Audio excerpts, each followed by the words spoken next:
What does Valentine's Day make you think of, and how does it make you feel? On a day like today, many of us think of love and chocolate. Many of us blindly take part in Euro holidays because it's what we've grown up doing and everyone else is doing it. But when was the last time you made the effort to understand the depth and origin of any given holiday?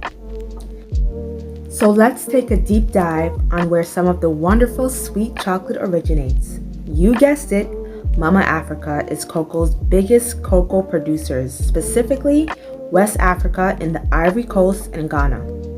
The $100 billion chocolate candy industry has been booming and continues to thrive at the expense of beautiful Afro golden beings and the motherland. I reckon those types of profits could take at least one state of Africa completely out of poverty. More than 70% of the world's cocoa is grown in the region of West Africa.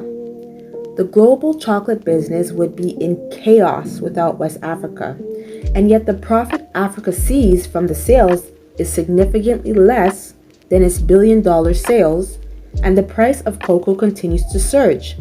Yet the farmers, many of them, still live well below the international poverty line. Chocolate makers allegedly resist paying higher market value even after Ivory Coast and Ghanaian authorities introduce a living income differential, which adds to the price of a ton of cocoa with the intention to protect farmers from poverty. Farmers are sometimes known to sing about the fact that anything they desire to have in life comes from cocoa, but the reality is they sing for the purpose of keeping their spirits up because they still face poverty. But the biggest surprise in all of this is that 2.1 million West African children do dangerous and physically taxing work of harvesting cocoa.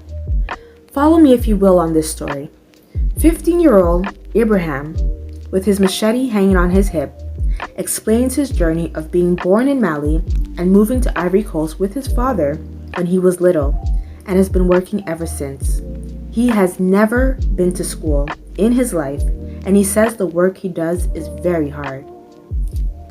Would you believe that children are trafficked and held as slave laborers, some being beaten and forced to work long hours without pay?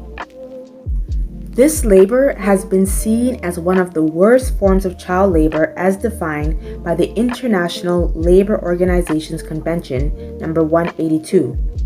The deadline to eradicate this form of child labor has been pushed back for many years because of system abuse where paper currency takes precedence over life currency.